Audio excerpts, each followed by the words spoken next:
Degree చదువుకున్నాడు. అదే college gate ముందు నుంచి కొన్ని వేల మంది విద్యార్థులు చూస్తుండగా మెరలో డమ్ములు వేసుకొని సువార్తని అతలు కొట్టుకుంటూ లేను.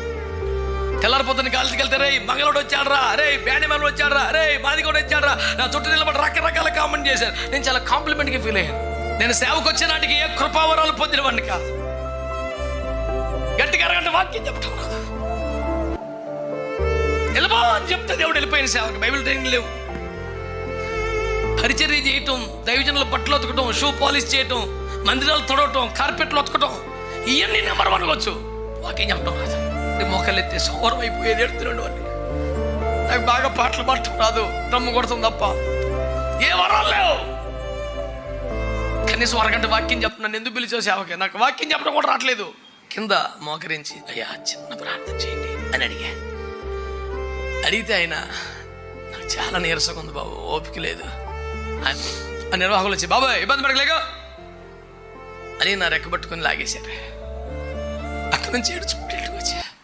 ఎన్ని వేల మంది జనం ఉన్న, ఎంతమంది చుట్టాలు ఉన్న సంఘస్థలు అందరూ రే యూజ్లెస్ ఫెలో ఇట్లా అనే ఉండండి మా డాడీ.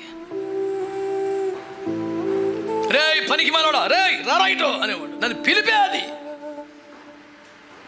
ఒకసారి దుఃఖం కలిగేది కానీ నిజమే కదా. ఒక్కసారి నా అన్నయ్య కన్నా అక్క కన్నా 10 మార్కులు ఎక్కువ తెచ్చుకుని ఉంటే ఆ పేరు పోయి ఉండేది. నాకు ఏడుపు వచ్చేది. కొద్ది గొప్ప ట్రై చేసేవాడిని, కుదిరేది కాదు. చిన్నప్పుడు చర్చిలో పర్ఫెక్ట్గా డ్రమ్ము కొడతాం. ఆ మాత్రం అందులో మాత్రం ఒక్కడితకి ఎవరు సరిపడదు భూమి మీద. పెంటికోస్టల్ డ్రమ్ము కొట్టాలంటే జపని జాతర తర్వాత అని పేరు వచ్చేసింది. అంత బేపచ్చ. డ్రమ్ము సంకలు వేసుకొని సువార్త దండయాత్రలకు వెళ్తే ఈ మొక్క ఇలాగా చర్మం ఊడిపోయి రక్తం వచ్చేసి ఆ తిమ్మిరికి నాకు తెలియట్లే. ఎవడో రక్తం వస్తుందిరా అని ఎవడో చెప్తే చూసుకున్నా అన్ని గంటలు నాన్ స్టాప్గా వాయించేవాడిని. ఏ రెడ్డి కాలేజీలో డిగ్రీ చదువుకున్నాడు. అదే కాలేజీ గేటు ముందు నుంచి కొన్ని వేల మంది విద్యార్థులు చూస్తుండగా మెరలో డమ్ములు వేసుకొని సువార్తని అతలు కొట్టుకుంటూ లేను. తెల్లారిపోతుంది కాలేజీకి వెళ్తే రే మంగళోడు వచ్చాడరా, రే బ్యాండ్ మేళ వచ్చాడరా, రే మాదిగోడు వచ్చాడరా, నా చుట్టూ నిలబడి రకరకాల కామెంట్ చేశారు. నేను చాలా కాంప్లిమెంట్గా ఫీల్ అయ్యాను, హ్యాపీగా ఫీల్ అయ్యాను. ఏందన్నా పెట్టుకోండి పేర్లు. భయపడి సిగ్గుపోయి పారిపోతాడు. క్యాంటీన్ కాళ్ళ మీద కలిసి కూర్చున్నాను అనుకుంటారు మీ ఇష్టమని. వాళ్ళే కామెంట్ చేసి ఎగతాలు చేసి ఇచ్చిపోయి వెళ్ళిపోయారు. అరిచెవుడు అలిసిపోతాను, నాకేటి నొప్పి. దజ్జ కూర్చోవడమే. ఇప్పుడు నన్ను ఏదో అంటున్నారు కానీ నిన్న వేసుకోమని ఊరేగించాను నేను. నా డ్యూటీ పూర్తి అయిపోయింది. డ్యూటీ దిగిపోయినాడు మీ అరుపులేడు రామాయికులారా.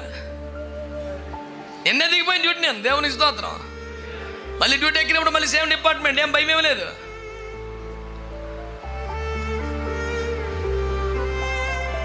నేను సేవకు వచ్చే నాటికి ఏ కృపావరాలు పొందినవాడిని కాదు. గట్టిగా అరగంట వాక్యం చెప్పటం రాదు. వెళ్ళబో అని చెప్తే దేవుడు వెళ్ళిపోయిన సేవకి. బైబిల్ ట్రైనింగ్ లేవు. పరిచర్య చేయటం, దైవజనుల బట్టలు ఉతకటం, షూ పాలిష్ చేయటం, మందిరాలు తొడవటం, కార్పెట్లు ఉతకటం, ఇవన్నీ నెంబర్ వన్ వచ్చు. వాక్యం చెప్పటం రాదు. శనివారం రాత్రి అంతా సిద్ధపడితే 20 రెఫరెన్స్లు 30 రెఫరెన్స్తో ప్రసంగం తయారు చేసుకుంటే ఆదివారం 15 గంట 20 నిమిషాలు మొత్తం అయిపోయింది. చాలా ఆవేశంగా ఆసక్తిగా చెప్పేసేవాడిని. నేను సిద్ధపడింది అయిపోయింది కనుక ప్రార్థన చేసుకుందాం అని అంటే విశ్వాసాలు ఇంకా సేవ చెప్పండి బాబు అనేవాళ్ళు. నాకు రాదు, ఇంకా నాకు వచ్చిందంత అయిపోయింది. అంతాకి ఇదే పని ఏంటి, ఎక్కువసేపు మా ప్రార్థన చేసుకోవాలి మోకరించా అని అరిసి దెబ్బలాడి మోకరింపు చేసి ప్రార్థన చేసి అందరూ పంపించాలి. వెళ్ళిపోయిన తర్వాత ఆదివారం ఇప్పుడు 11 12 మోకాలు ఎత్తే సోరం అయిపోయేది ఎడుతున్నాడు అని. నాకు బాగా పాటలు పాడటం రాదు, డ్రమ్ము కొడతాం తప్ప ఏ వరాలు లేవు. కనీసం అరగంట వాక్యం చెప్తున్నాను. ఎందుకు పిలిచావు సేవకి? నాకు వాక్యం చెప్పడం కూడా రావట్లేదు. పిచ్చోళ్ళ గిడిచేవాడిని. చాలా బాధ అనిపించేది. ఎక్కడికి వెళ్ళిన సేవకులు ఆయన ప్రార్థన చేస్తే అద్భుతాలు జరిగినాయంట, ఆయన ప్రార్థన చేస్తే స్వస్థతలు జరిగినాయంట, ఆయన ప్రార్థన చేస్తే మృతులు లేచారంట, ఆయన చేతులు వేయగానే పరిశుద్ధాత్మ నింపబడుతున్నారంట అని చెప్తే వెంటనే సైకిల్ తిప్పుకొని ఇంటికి వచ్చేసి ఏడిచేసేవాడు. ప్రభు నా సంగతి ఏంటి, ఎందుకు కొరగానో అయిపోయానో, నన్ను ఎందుకు పిలిచావు, వదిలేయి నన్ను. ఏదో ఒక పాస్టర్ గారి దగ్గర నమ్మకంగా పరిచయం చేసుకుంటా, విశ్వాసం ఉంటా, డ్రమ్ము కొట్టుకుంటా, నేను సేవ చేయలేను, నా వల్ల కాదు, నాకు పనికి రాను. దావీదు 8వ నెంబర్ కన్నా నాది 80వ నెంబర్ అనుకునేవాడిని, అంత ఏడిచేవాడిని. అయినా దేవుడు వెల్లో నీకు తోడుగా ఉంటాను, వెల్లో నీకు తోడుగా ఉంటాను. ప్రేమించిన తల్లిదండ్రులు, ప్రార్థించిన తల్లిదండ్రులు కొన్నిసార్లు ఎంత చిన్న చిన్న మీకు చెప్పొచ్చో లేదో మరి తెలియదు. నేను స్టీల్ ప్లాంట్కి సేవకు వచ్చిన కొత్తలో సెక్టర్ 5లో అరుణ్ రాజు గారు చెన్నై నుంచి ఒక దైవజనులు వచ్చారు, సెమినార్ పెట్టారు. సేవకు వచ్చి కొంతకాలం 10 ఏళ్ళు అవుతుందిలే. అత్యంత బలహీనుడు, 500-600 షుగర్ ఉండేది ఇప్పుడు ఆయనకి. ఒక కిడ్నీ మీద అప్పటికి 20 ఏళ్ళ మట్టు ఉన్నాడు. 2 కిడ్నీలు పాడైపోతే వాళ్ళ అన్నయ్య గారి కిడ్నీ ఒకటి వేసుకొని అన్నయ్య ఈయన ఇద్దరు చెరుకో కిడ్నీతో బతికేస్తారు 20 ఏళ్ళ మట్టి. 500+ షుగర్ ఉంటుంది ఇప్పుడు. ఇద్దరు పట్టుకొని స్టేజ్ ఎక్కించాలా. నిలబడి మాట్లాడటం మొదలు పెట్టాక బలమైన అభిషేకం ముందు నిలబడేవాడు.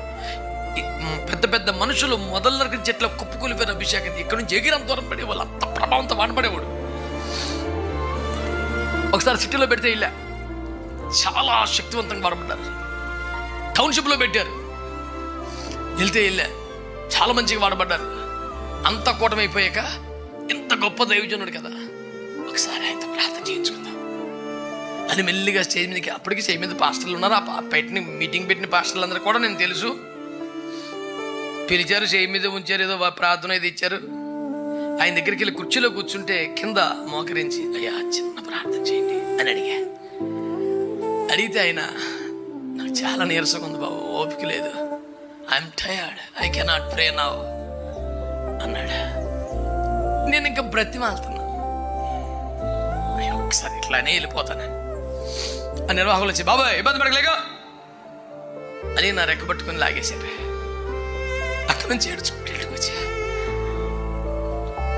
నాకే ప్రత్యేకమైంది లేదు, కనీసం ఒక్క ప్రార్థన ఆశపడ్డాను. రైనాడు బొంకే లాంటి దైవజనులు చేతులు ఇస్తే దీవించబడ్డ దైవజనులు చాలా మంది ఉన్నారు. చిన్న దైవజనుడు కూడా నాకు ఆ భాగ్యం లేదని ఏడ్చుకుంటూ ఇంటికి వచ్చి తిండి తినకుండా ప్రార్థనలు ప్రభు స్పష్టంగా రాత్రి నాతో మాట్లాడి దర్శించి ఒక దర్శనంలో ప్రభువే తన చేతులు 2 నా మీద పెట్టినట్టుగా చూపించారు. ఆ దర్శనం చూసినప్పుడు నాకు అనిపించింది, సరే నేను ఒక దైవజనుడు చేయవేయలేదని బాధపడుతున్నాను, నేనే నా చేతులు వేశాను కదా. ఒక ఓదార్పు వచ్చింది, ఒక ధైర్యం వచ్చింది. సర్లే ప్రభా నువ్వే చేతులేసి ఇంక నాకు కరువేంటి, చాలయ్యా. ఇప్పుడు కదా నెంబర్ 1 పొజిషన్కి వచ్చానని చెప్పట్లేదు నేను. ఎప్పుడు ఒక కొరత, దుఃఖం, దిగులు ఉండేది. అలాంటి నన్ను గట్టిగా 100 మంది సంఘం లేని నన్ను దేవుడు కృపలో మెల్లిగా తీసుకెళ్ళటం ప్రారంభించాడు. ఈరోజు IFJ విజ్ఞాపనోద్యమంలో నాతో కలిసి మోకరించే దైవజనులు కనీసం 3500 మంది సేవకులు ప్రభు నా చేతికి అప్పగించాడు. ఒక మంచి దైవజనుడు ఎవరైనా ఎత్తిమి చేయబడితే బాగుండు అనే ఆశలో నుంచి ఈ పనికి మళ్ళీ జీవితం ఈ చేతులు. కనీసం ఒక 2000 మంది పాస్టర్స్ని ఆర్డినేషన్ చేశాను ఈ రోజుకి. నేను ఎవరు చెయ్యను నా మీద పడితే బాగుండనే స్థితి. నేను చేతులుంచి అభిషేకించిన సేవకులే కనీసం 2000 మంది అయ్యారు. ఎవరైనా నా మీద చేయి పెడితే బాగుండని కోరుకున్న బతుకు కనీసం 17,000 బాప్టిస్మాలు ఇచ్చిన ఈ చేతిలో. పనికి మాలోడా అని పిలిపించుకున్న స్థితి. ఎన్ని దేశాలు, ఎన్ని రాష్ట్రాలు, ఎన్ని లక్షల జనం.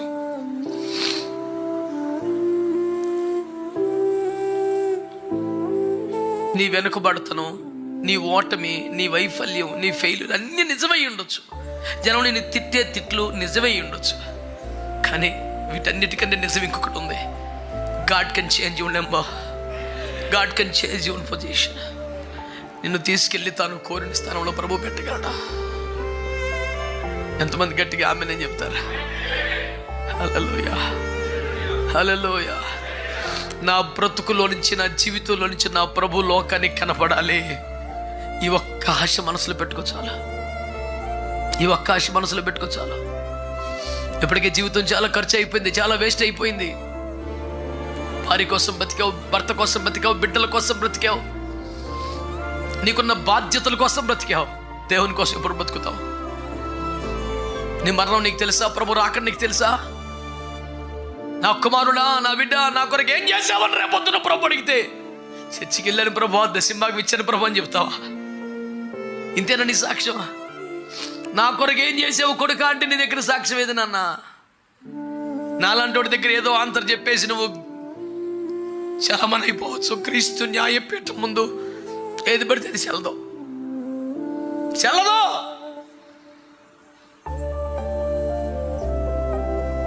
హృదయ రహస్యములు బయలుపడు ఆ భయంకరమైన దినమున వాని క్రియలకు తగిన చేతం ప్రభు పోతున్నాడు. ప్రతి వానికి తగిన మెప్పు దేవుని వలన కలగబోతుంది. భర్త దగ్గర, భార్య దగ్గర, బిడ్డల దగ్గర, ఇరుగు పొరుగు దగ్గర, సంఘ కాపుర దగ్గర నువ్వు బాగా మేనేజ్ చేయగలుగుతున్నావేమో, కానీ ఇదే మేనేజ్మెంట్ ఎప్పటికీ నీకు అక్కడికి వస్తుంది, నిన్ను గెలిపిస్తుంది అని మాత్రం అనుకోకు.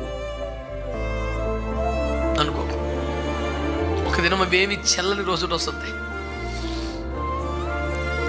ఏ రాజు తన సేన బలము చేత తప్పించుకునలేడు ఒకరితో వస్తే దేవుడికి అని వాక్యంలో ఉంది. You cannot simply escape from the judgment throne of Jesus Christ. You must give your account for each and every deed, not only deeds, each and every word. ప్రతి మాటకు లెక్క చెప్పాలంట. ఆ రోజు అలాగ ఎందుకన్నామంటే గబుక్కున అనేసారు బాబు, చల్లగా మాట గబుక్కున అంటావేంటి? నిన్ను కొనుక్కున్నాను నేను, నన్ను గబుక్కున మాట్లాడితే అంత కుదురుద్ది. గద్ద రెక్కల మీద మోసినట్టు మోసుకొచ్చా నిన్ను. మీరు నాకు స్వకీయ సంపాద్యంగా, నాకు స్వాస్థ్యంగా మీరు ఉండాలన్నాడు ఆయన. ఏదో ఒక మాట చెల్లుబాటు అవ్వదో. ఈ రోజున దేవుని వాక్యం నీతో నాతో మాట్లాడుతున్న సంగతిని నువ్వు సీరియస్గా తీసుకోవాలి.